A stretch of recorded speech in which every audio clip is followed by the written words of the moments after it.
Told you. Told you I'd be right back.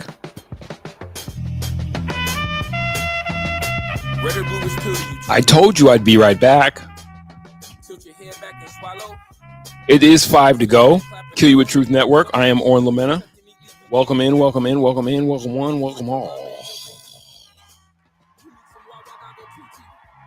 Welcome in, welcome in, welcome one, welcome all to the Players Annual Nightly Nuggets Ball.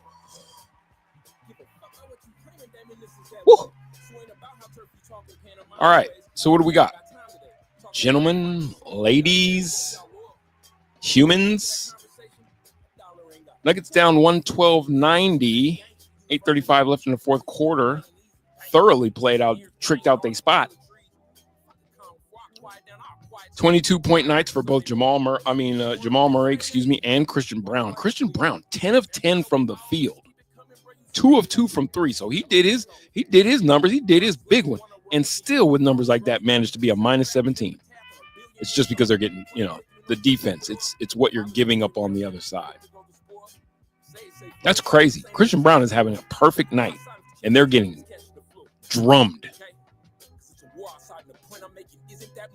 Are you essential or curbside picks of stencil? White sheets and toe tags, also known as dinner and to-go bags.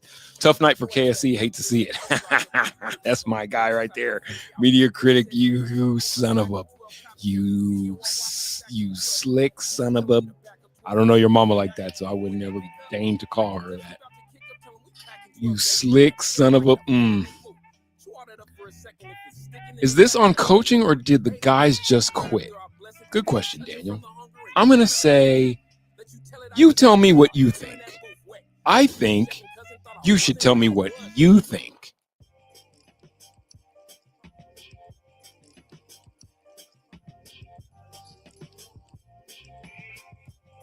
The blind stare of like a billionaire of ice.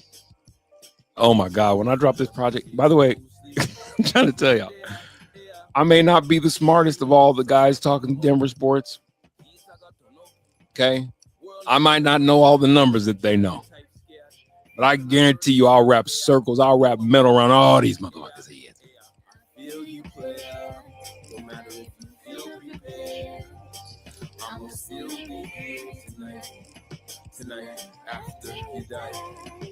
Let me stop that. Y'all ain't ready for that yet. I need a media critic. You're phenomenal. I really love your contributions. It's just enough snark and enough veiled. What am I trying to? What's the word I'm looking for? It's just enough to make me believe that you actually fuck with me.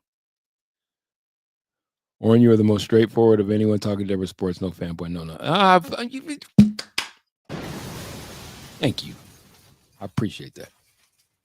Intense is in the building. What are we smoking on? Intense. On that, I know what Houston was smoking on that Nuggets pack. Whoa. Looking like a ski. Listen here, Intense. I'm tired of these snakes on this motherfucking plane. Just for you, titty. See? That's simple. Yeah, I could say it. And no one can stop me. You know why? Because the FCC don't give a shit. Got him. You know what? I don't know you like that, but I know you well enough to be like, fuck you, Intense. Yeah, only in the homeboy sense. Speaking on behalf of Nuggets fans, we quit on Malone. That was a good Daniel. I fuck with that. That was a good one. Yeah, the Nuggets got drummed tonight. What are you gonna do? You give up a 41-point quarter in the second, and you pretty much played within string. Other than that, terrible second quarter. And were it not for that 41-point debacle in the second quarter, we'd be talking about a different game. I mean, it was even in the third. Both teams scored 33 points in the third quarter. Right now, they're playing even with Houston. They played within. I mean, they finished the first quarter. They only given up 28 points in the first quarter. Scored 23. It's really the second quarter that burned them, and that sucks. That sucks because other than that, I mean, Houston hasn't been great. So I don't think we got a really. What I was hoping is that we would get a chance to gauge how the Nuggets stack up against the second best team in the West, because it's going to matter down the stretch. And you didn't really get to learn anything tonight because they did not have the services of Nikola Jokic, who apparently has a sore elbow or something of that nature, and missed tonight's game, as did Aaron Gordon, who is working his way back. And I had asked the question in my edition of Good News Travel Fast, if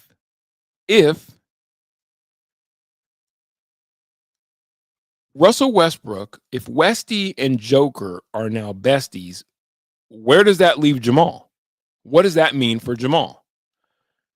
Now a mature guy, get that shit.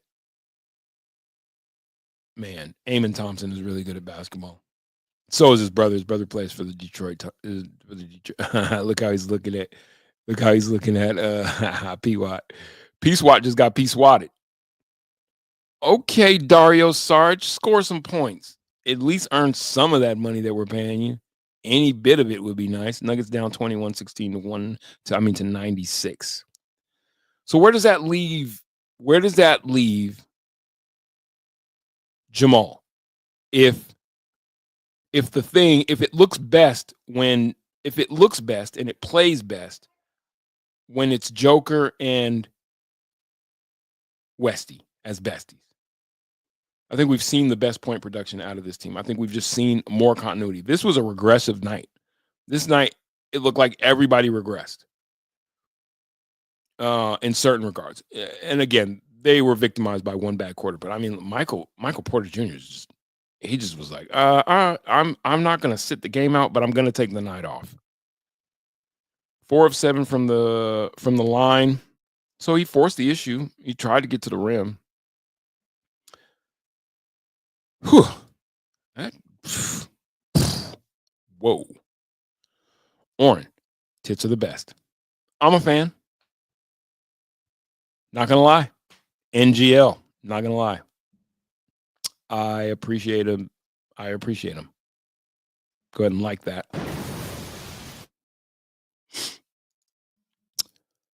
Who's more trustworthy, Sean Payton or Mike Malone? More questions. You are just a fountain of questions. No matter how many times I try and stick a thumb or a finger in the hole, pause. You just got more questions, Daniel. More trustworthy. I'd say, what do you think? Who do you think is more trustworthy, Daniel? Trade Jamal and get a nose job. Wait, hold on. Who needs the nose job?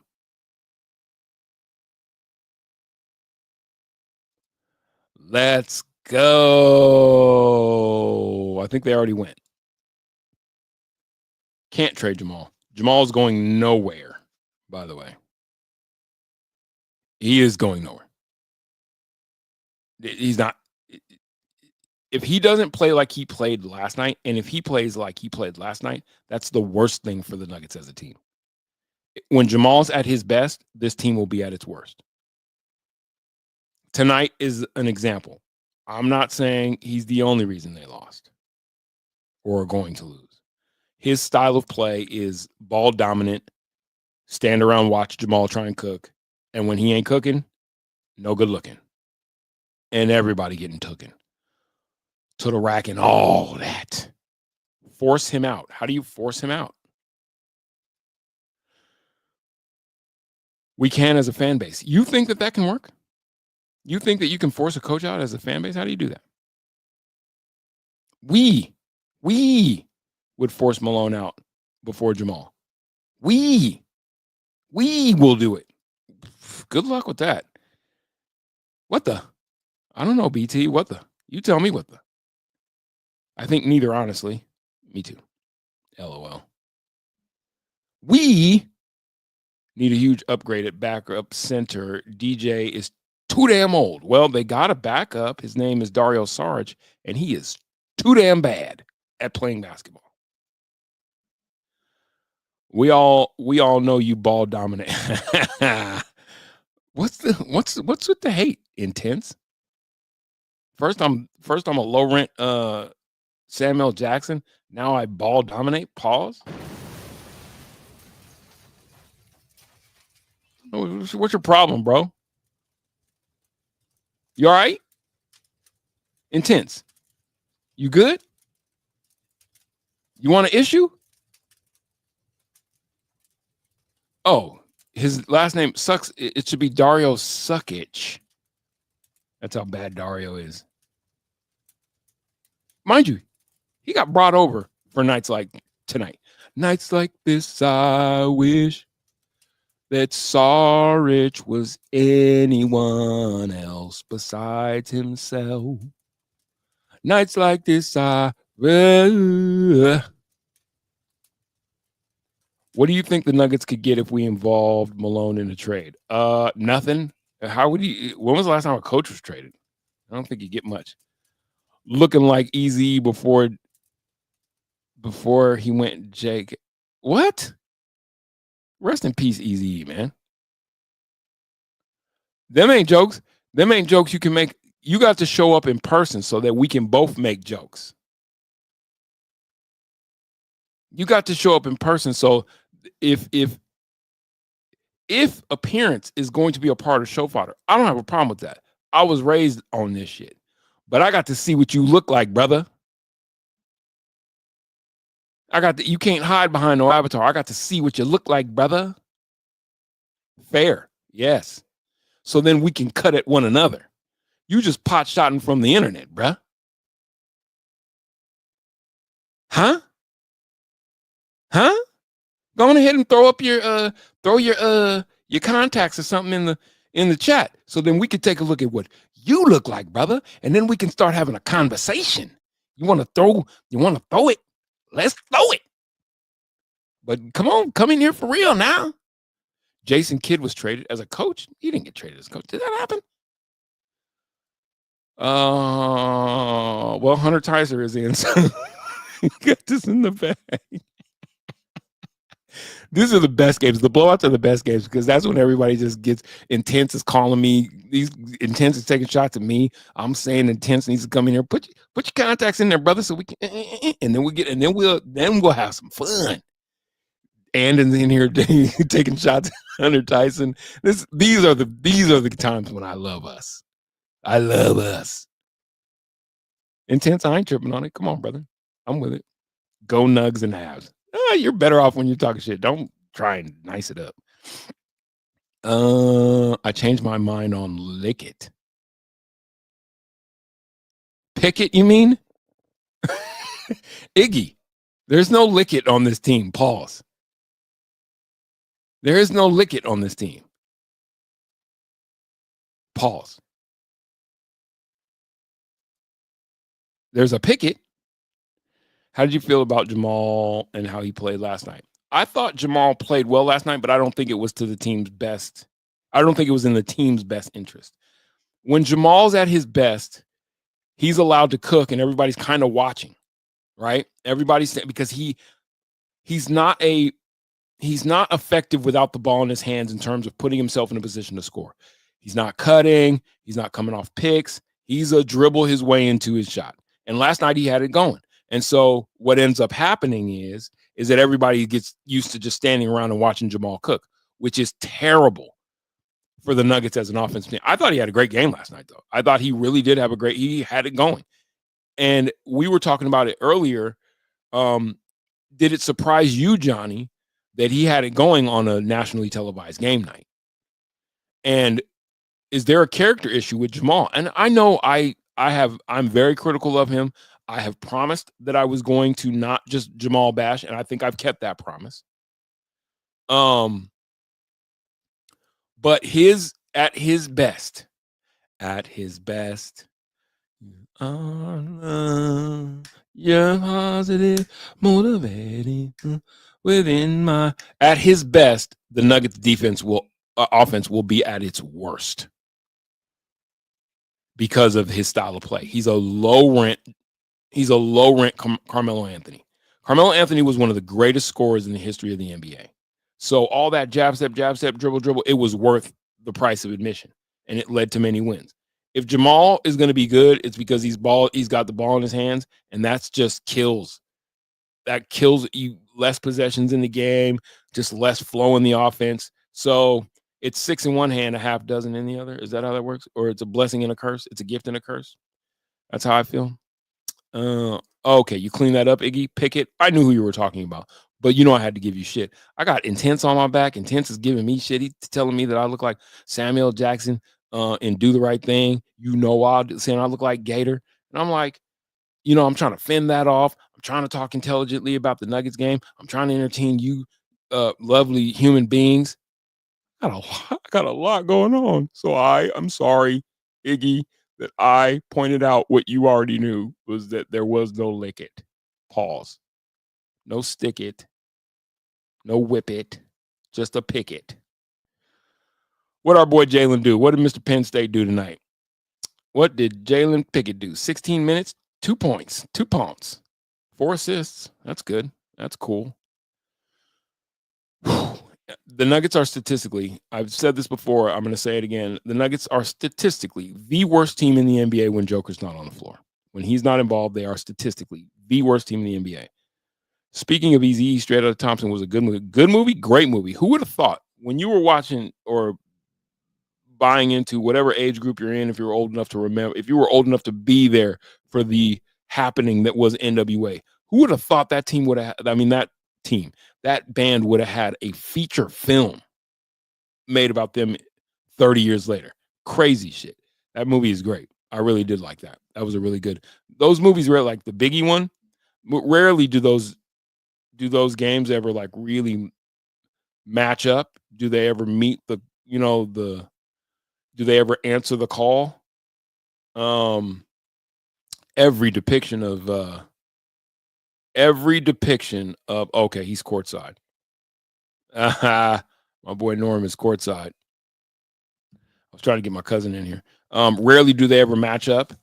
That was one of those where it was actually they really did it. Zeke's in. Surprise, the Nuggets are losing. right. Okay, you got me. All right, Intense. I fuck with you then. The long way. Yeah. LOL. What management and coach more hated, the Rockies or the Nuggets? The Rockies. It's not even close. Come on, Daniel. That's not even close. Malone is unhappy. Very unhappy. So the Nuggets dropped what, 10th in the West or something after this? I don't think no. Well, wait. Whoa. It is a tight race, isn't it? Realistically, what are the odds we win a championship? Not good. They're not good. They're not good. Like, not a 1 in a million, but it's not trending in our favor. Not trending in our favor. Oh, no AG tonight either. Nope, no AG tonight. I don't know what that was. I think they're trying to minutes restrict him back into shape. I think guys are like, remember when Jamal left with the knee thing? Remember when Jamal left with the knee thing, and it was kind of like, I don't know, man. I feel like there might be. Now, this is, Andon had said no tinfoil hat earlier. I'm going to go tinfoil hat here. I think there may be a minor mutiny going on within the Nuggets locker room. There was a moment in last night's game. I don't know if you remember seeing it. It was late in the game. Jamal was feeling really good about himself, somewhere at that 45-point mark. And there are 3 guys on the bench. It's Joker, Christian Brown, and Russell Westbrook. And they're sitting in a triumvirate. And then there's like 2 empty seats, and then there's Jamal. And Jamal's talking to like an assistant coach and another, and he's real happy. And the conversation that I'm seeing between the other 3 just didn't seem like everybody wasn't together. And then I think back to the game 2 games before that when Jamal just left. He was like, oh, they were like, Jamal tweaked his knee and he just left the game. And this is my tinfoil hat. No, I can't. I have no empirical data nor any sources that have told me this. But I get a feeling like there's a rift somewhere in the players part of the organization now. And I think it's playing out in how guys choose to show up for games. Just my opinion, or just my speculation. They didn't make it last year, and they were smoking hot lava fire at this point in the season. Don't think the Nugs will be making it to the finals, unfortunately. Yeah. Yeah. This is a year to figure out what you got. This is a year to figure out what you got and how you move forward with the obviously salary cap constrictions that you got because the Cronkies they're just not going to do it. Can you get Jamal's trade value up? And I think everybody's looking at this thing the same. Can they get his trade value up and get him the fuck? I think that's what my strategy would be. Get Jamal's trade value up and then happy trails, bud. Godspeed. Minus not being blitzed on the party bus. I've been blitzed on a party bus before. Jamal looks better. By what measure, Daniel? By what measure, I would ask you. I'm not disagreeing with you, but I'm saying you say Jamal looks better by what measure? Is it because he's scoring points, or is it?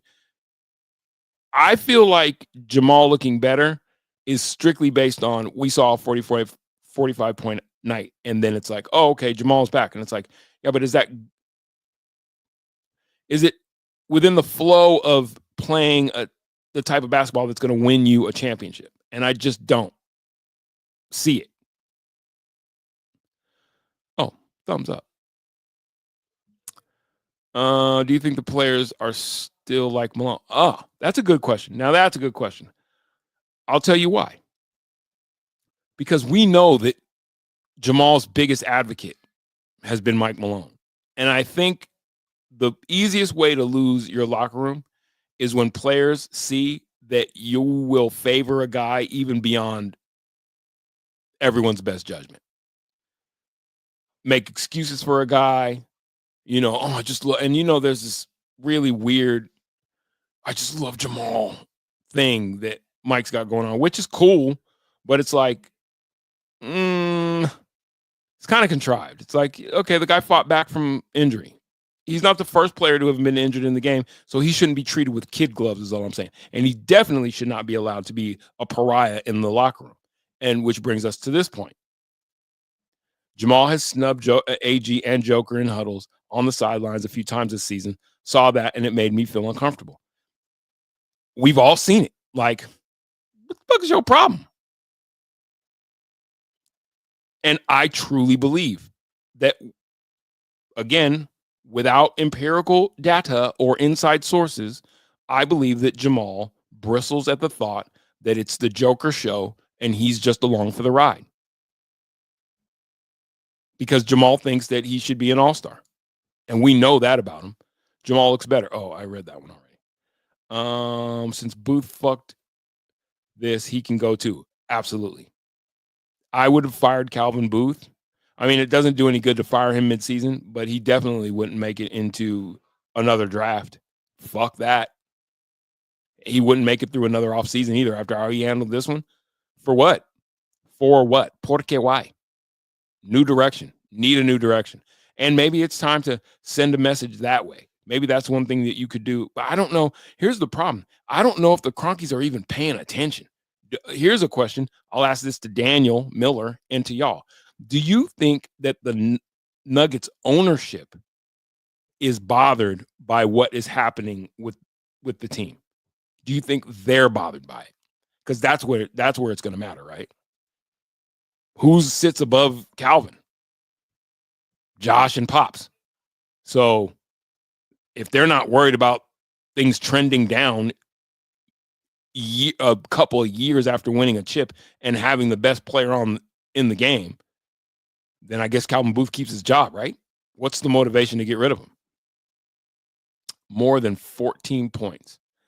Yes, and I respect you, Daniel, but I think if you measure especially on a team like this. I think if you measure a guy's contributions by how many points he scores alone, you'll be left looking at things askew. I think you have to measure it by how well does the team around him play? How well does he make the guys around him better? And I don't think there's any question. Nuggets lose 128 to 108. Let's look at the standing. I don't think there's any question that it doesn't seem like the team plays better. They play better in spite of Jamal's contributions. Does that make sense? I don't think he is. I just don't think he's that guy. And people will say, "Oh, you're just hating on Jamal." I really don't care all that much. It's not really based in hate. It's just based on my observations. And I know enough about basketball to know that it works best when your best players know how to make the guys around them better. There's only 5 positions on the court, right? There's only 5 spots on the court. So you need your best guys to make those other 4 guys better, because one guy will never get it done by his own. Not even the great Michael Jordan did it by himself. He made guys around him better by threat of violence, from what I heard. Ask Steve Kerr. You know what I mean? It was like the guys around you play better for whatever reason, because you involve them, because you threaten them with violence.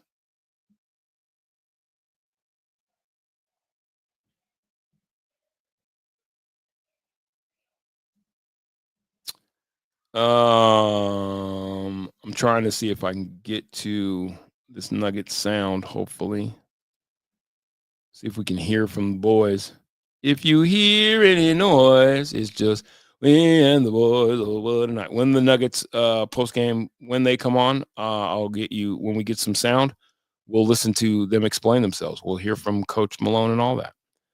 Who should be coach? Who should be coach post All-Star break?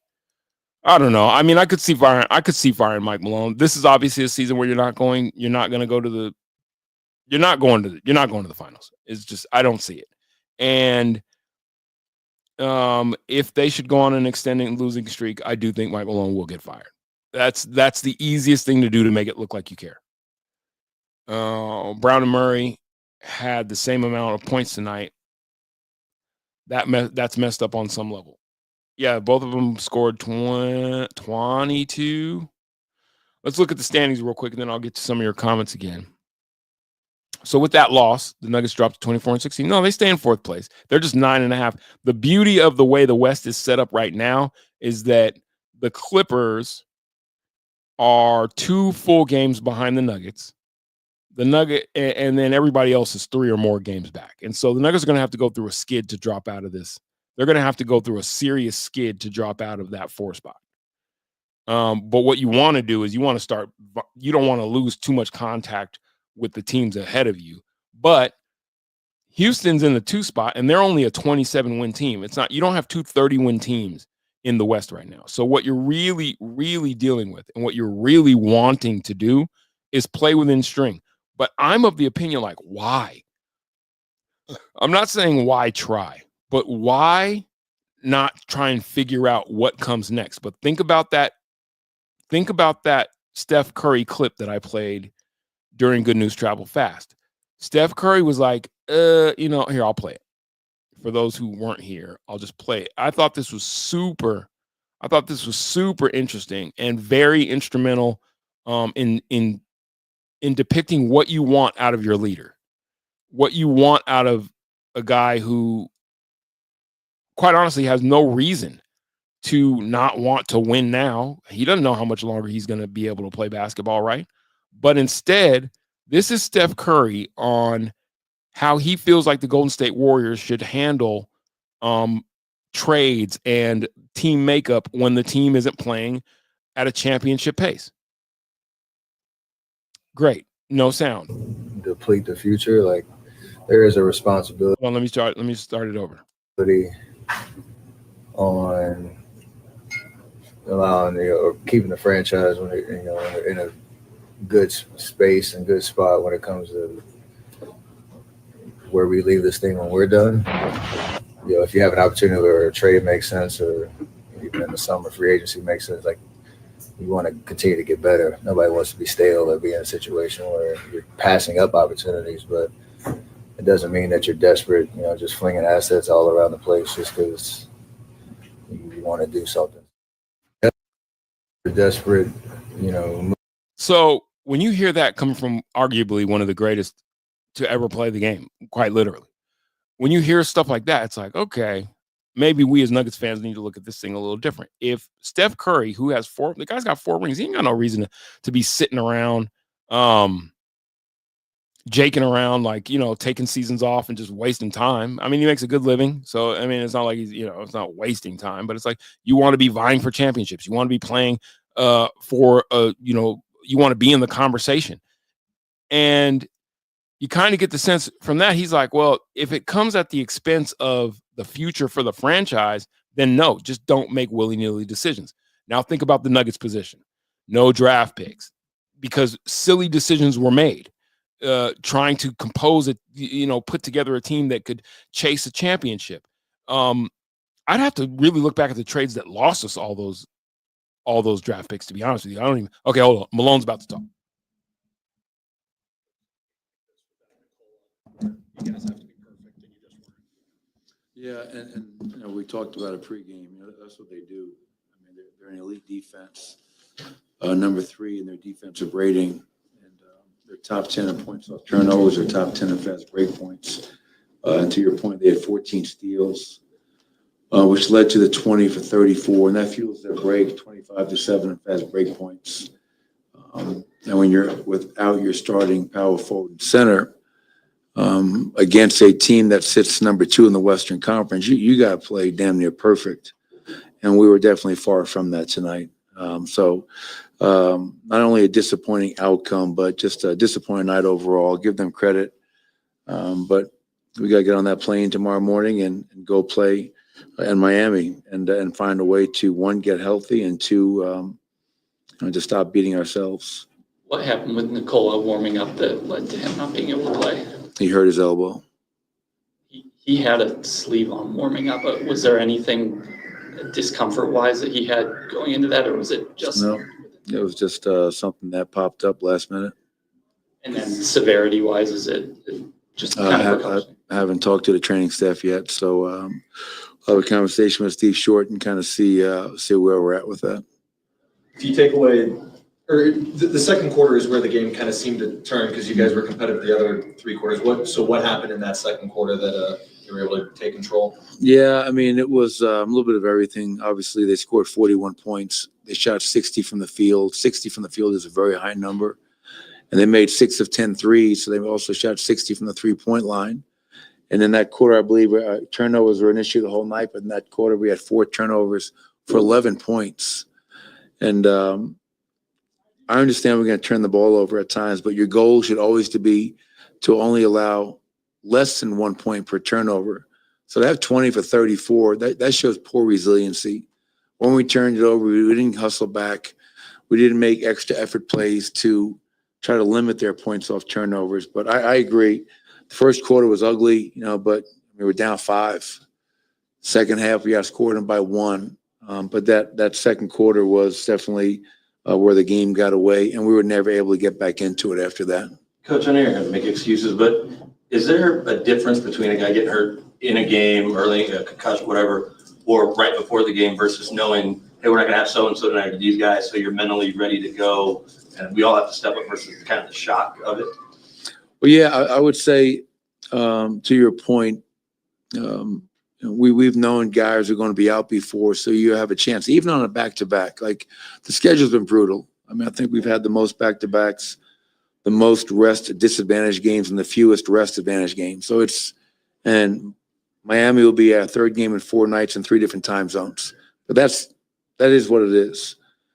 But when you go through a walkthrough with Nikola and you're planning offensively and defensively, this is what we're going to do. And then for that curveball to be thrown at you after that, it definitely makes it a little bit more difficult to adjust on the fly. And obviously, we all know how important Nikola is to everything that we do. But yeah, we just had no heads up. It just happened, and That's going to happen at times, and we have to be ready. And they're a very good team. They're having a very good season. I just felt we could have dug a little bit deeper tonight, and we just didn't have it. Coach, I know there weren't many bright spots, but Christian Brown's play was pretty encouraging. He's kind of been in a mini slump. How did you see his play tonight? Yeah, I mean, to your point, I think sometimes you got to find some positives to take out of it. And CB going 10 for 11, 2 or 3 from the 3-point line, 22 points, 5 rebounds, competing, playing hard. And most importantly, aside from all those numbers, just how confident and aggressive that he was. And that was definitely a positive for us. Obviously, some of the players off the bench, were solid, but it was good to see CB kind of see that ball go through the net like he did tonight, and hopefully that can transition into this 2-game road trip down to Florida. Kind of building off of that, without Joker and Aaron, Jamal's obviously going to get a little more attention. How encouraging was it just to see him? He's hitting tough shots again like he did last night. Yeah, I mean, 8 of 14, 4 or 5 from 3.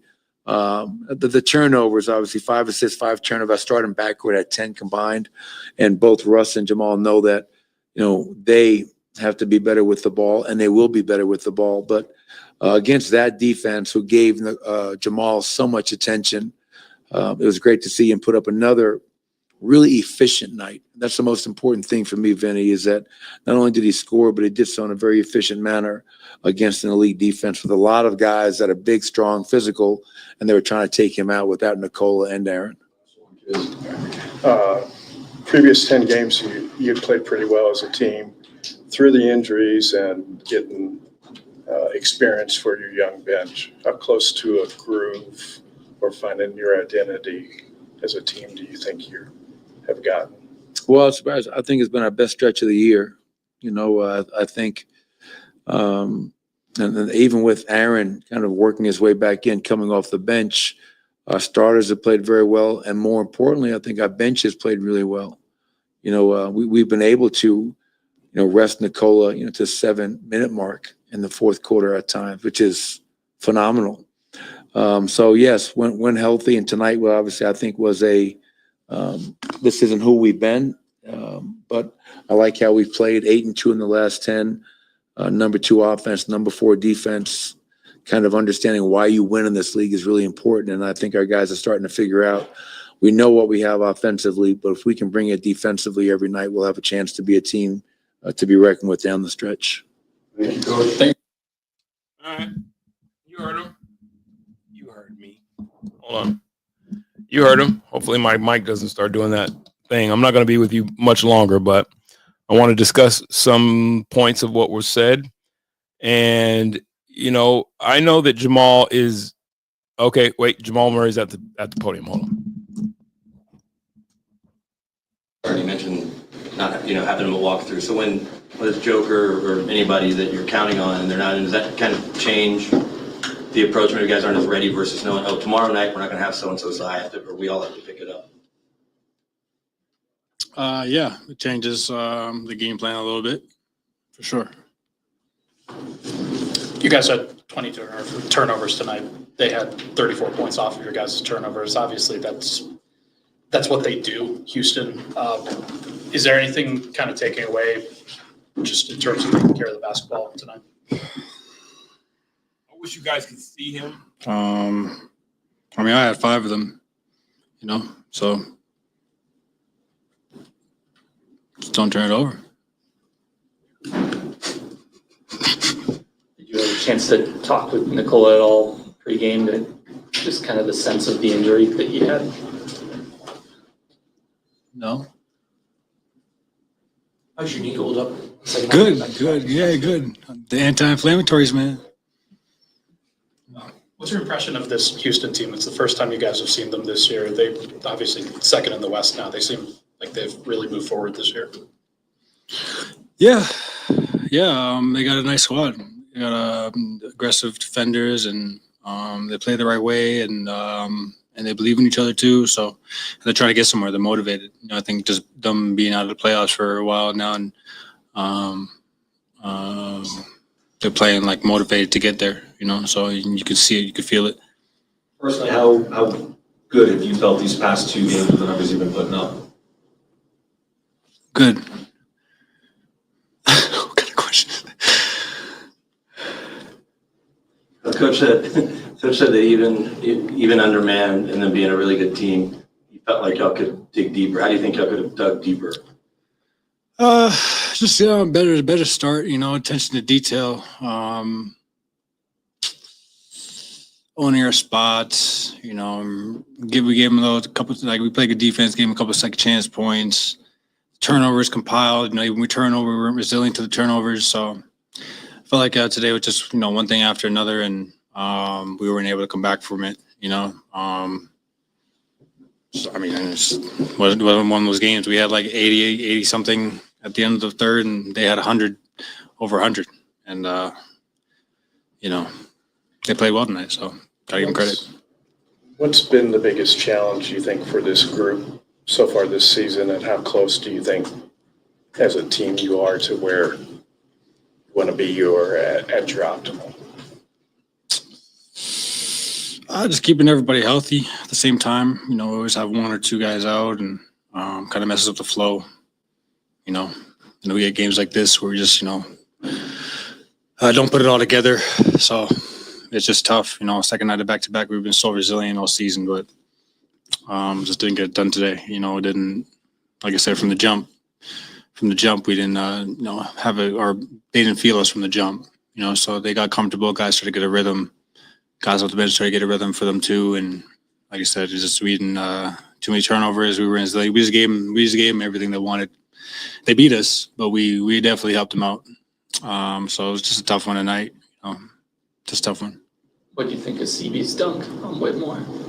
It was nice. I saw it coming. Saw him gather. That's what he does. That's what he's capable of. So it's amazing dunk. His three balls kind of come and gone over the course of the season. So Confidence. How do you see him navigate? Confidence. Regardless, it's all confidence, man. Makes two, he'll shoot the next one. He misses two, he starts hesitating and rescreening. No, just shoot it, man. Just shoot it. So it'll come along. Like I said, trying to get all these guys ready. Trying to get all these guys confident. We're gonna need every single one of them in the playoffs. You know what I'm saying? So, why not just shoot it now and get used to it? Get used to missing 3-4 in a row. So that those next couple, when you get them, you're confident enough to just shoot it, just pull it, not thinking about anything. Not just him, but everybody. Do you feel like you've seen growth from Christian? We've seen growth from everybody. Everybody since the beginning of the season. Just how we communicate, how we how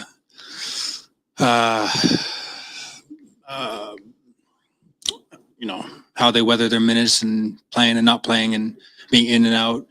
I think that as the season gone on, they've just done a better job of navigating all that, which leads to better play. I think that's just pretty simple, especially when you're young, just trying to figure it out. So we're playing a lot of them on the court at the same time too. So it's not easy. But they're all coming along well, man. All coming along well. One more question. Jamal, with the added shoot, and you certainly know that. Can you, as one of the best shooters on the team, impart that on whether it's CB or these younger guys to keep shooting because they're hearing it from you versus a coach saying? For sure. Yeah, they tell me to keep shooting too. So I love the support, love the encouragement, and that comes back around to them. When they're not shooting or vice versa, whatever. It was just a tough one tonight, though. We felt like we had a chance to win. It's just we never could claw back. We hit a three or get a bucket, get a stop, and then we have getting a little bit of momentum. We had 5-0 run, and then it just goes back to like a, they just nip it in the bud, and we never really, got any momentum going. So it was a tough night. Tough night. Thank you, Jamal. Sure. I'm here to tell you right now, Nuggets fan, there is a problem in Nuggets land. I'm trying to tell you. If you got to see that, I know you guys didn't get to see it, but you got to hear it, and you commented on it. Minimalist Monk is in here commenting on it. Think about Jamal's post-game interview. It's always easiest to be up after a win, so I get that. Think about his post-game interview after last night's game. Think about what you just heard in tonight's post-game interview. The questions that he was asked early and his responses to them, everything team-oriented was very red-ass, grumpy Bitterman. The deep sigh on the Nikola Jokic question, I heard that too, or I watched it as well. Andon, I wouldn't be surprised if there's a rift in this locker room, quiet as kept, between a couple of factions. The factions that, support all hands on deck team play, and Malone's support of Jamal and whoever falls on that side of the ledger, which is probably only Jamal. Would Nikola Jokic go as far as to sit a game out to prove a point? I don't know. But that post-game performance from both of those two guys was telling. Mike Malone looks like he's just cooked.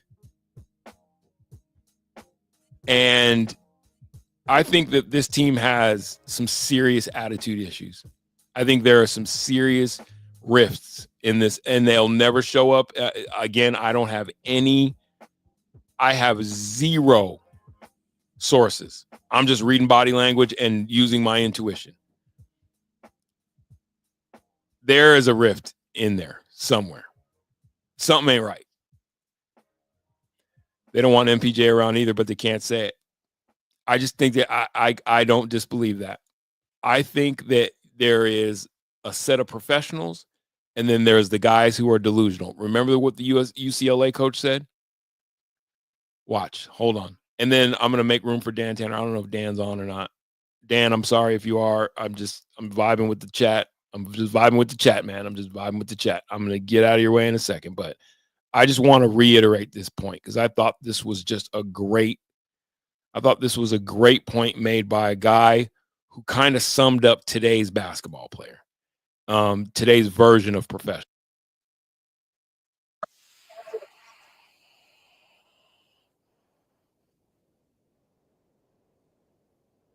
To be fair to you, obviously they have a unique skill set, the way they shoot the ball, but we're soft.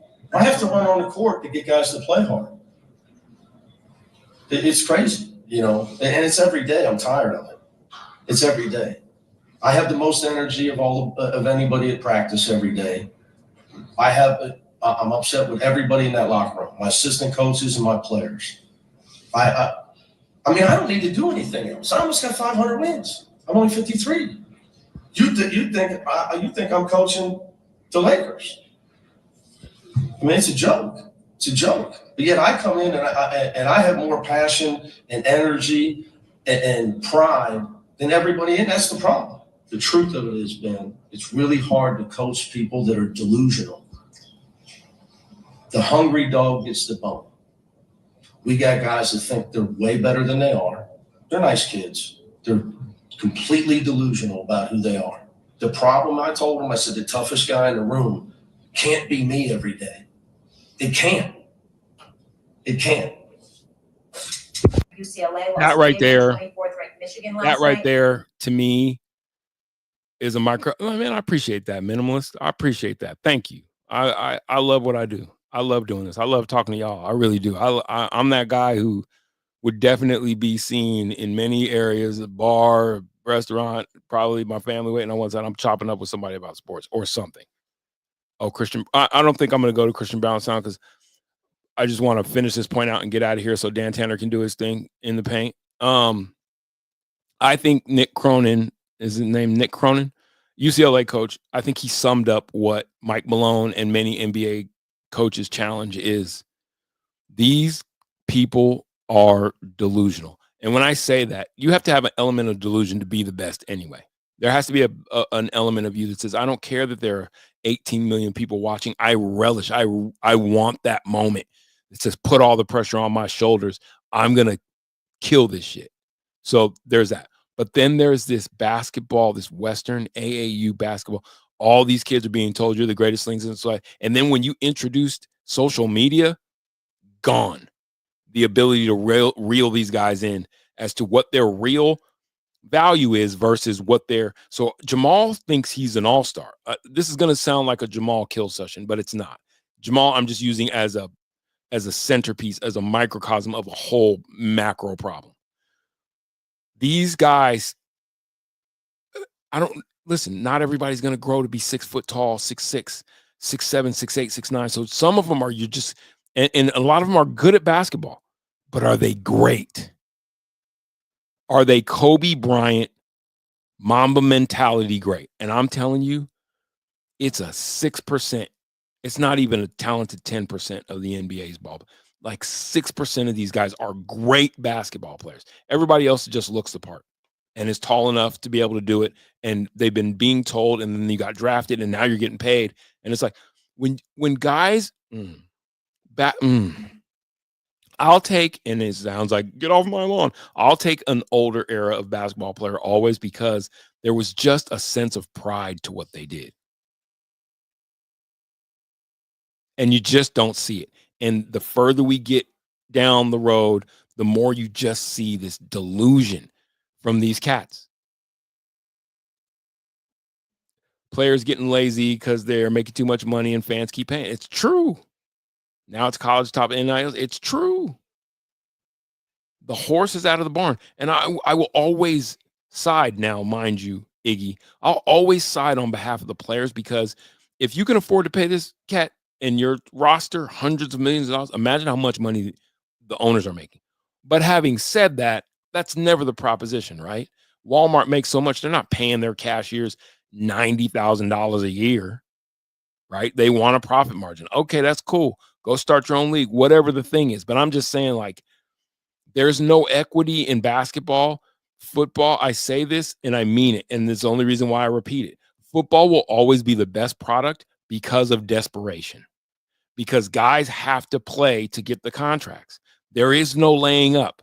In basketball, you can be Zeke Naji earning $8 million per, and literally that, think about if you have kids, or think about your garbage man who shows up weekly.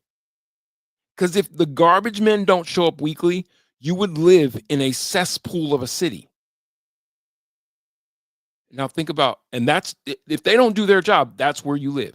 Now think about Zeke Naji. How could you not feel like the shit? You don't do shit for a living and you make $8 million per. And when asked to do what you're supposed to do for a living, you can get on the court and be terrible at it. You got one job. You got one job. Consumers, Iggy, I'm about to come to you. Consumers need to be the great equalizer in sports. Stop consuming bad product, and you'll see shit change. Adam Silver has to be careful. The NBA could go out of business. People will stop watching. They won't go out of business, but they'll definitely be hockey, and it'll be worse, because hockey has an intrinsic and unwavering fan base that will not leave. Basketball, people could take it or leave it, and that is facts. Basketball, people could take it or leave it. I'm a capitalist. I'm a capitalist 100%, but sometimes I get mad about how much money some of these guys make. It's obscene.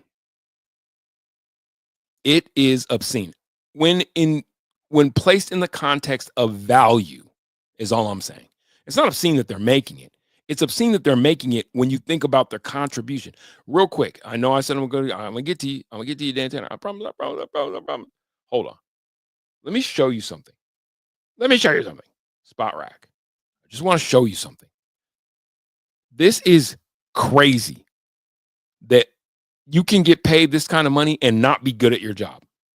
Not that you're not good at your job. You're just not even, you're rarely called on to prove whether or not you're good at your job. And then when you are called upon, your contributions, the difference is negligible.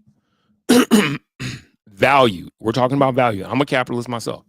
I'm not a capitalist. I support capitalism. I live here. So I am a capitalist, but I think capitalism is an evil. Anyway, we don't need to do that. That's not what we're here for. Look at the Nuggets roster. Look at their roster. These are the pay scales. Now, one guy that's a lifetime's worth of money. That's a lifetime's worth of money. But no one would say Joker's not worth it. No one would say Joker's not worth it. right? In basketball, you get the value. Okay. Now look, a step below. Jamal Murray. This year, 36. Next year, a $10 million increase, 46. He's not, his points per game average isn't going to jump 10 points. It's not going to jump 5 points this season. His pay scale jumps 10 points next year, 10 million next year, 4 million the year after that, another 3 million the year after that. I'm not pocket watching. I'm saying he's not worth it. I don't think he'll ever play to the worth of that contract. The same is starting to be true for a guy like Michael Porter Jr., who did not show up tonight at all. And then it just gets worse from there. Aaron Gordon, I do think, is worth the 22 per as basketball value goes. And when it drops off, though, Zeke Naji, who could you be playing to take that $8 million per?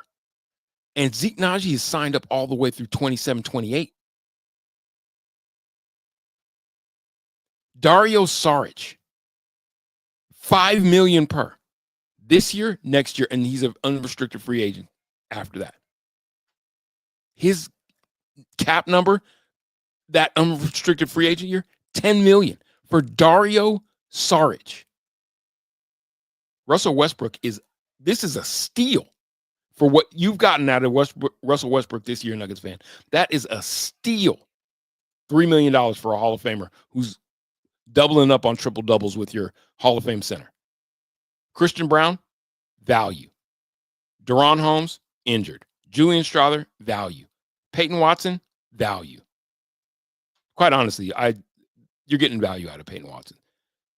DeAndre Jordan, I'm gonna leave DeAndre alone because it is what it is. And then everybody else is, bruh. The NBA has to restructure player evaluation and how you allot monies. Do I think the Kroenke should have $1 billion payroll? No. Well, yes, I do. Quite honestly, let's spend some motherfucking money. What the fuck is we talking about? But I can understand why you'd be hesitant when you're not getting value out of that roster. All right, man. I've had such a good time with you guys tonight. Everybody who contributed, Minimalist Monk, Andon. I'm just gonna give one big one for all of y'all. Iggy, Daniel, who else? Mickey, Iggy D, Andon G, Daniel Flores, Timothy Rimothy. We had some other first timers that I saw in here. Intense, I already got Intense. Johnny Choi. This is for y'all.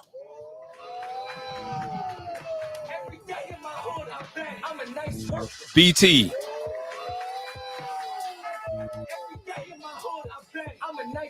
My man, Media Critic. All right. I hope you guys had a good time. I know I did. We will see you tomorrow night, 7 p.m. Mountain Standard. For Good News Travel Fast, I am Oren Lamena. You are watching Kill You With Truth Network of great content all the time. Like and subscribe. Peace, and I'm out.